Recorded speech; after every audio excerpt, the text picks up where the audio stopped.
Welcome to McPlum, simple solutions served daily. You begin by ensuring the watch has power and your iPhone is nearby. This speeds the process and avoids interruptions. Once done, unlock your iPhone and open the watch app so you can erase from the paired device. This preserves a backup. If you prefer hardware reset, you'll use the watch itself. Both methods remove the passcode.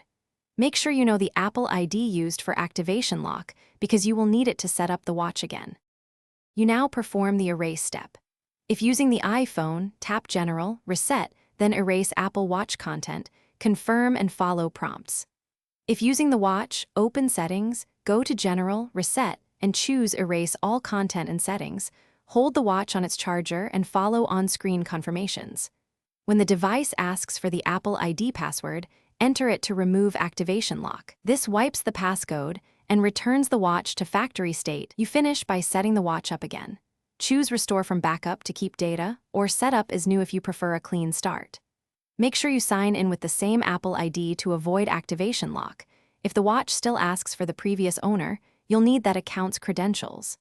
If something goes wrong, like a failed erase or persistent activation lock, contact Apple support and be ready with proof of purchase, because they can release the lock after verifying ownership.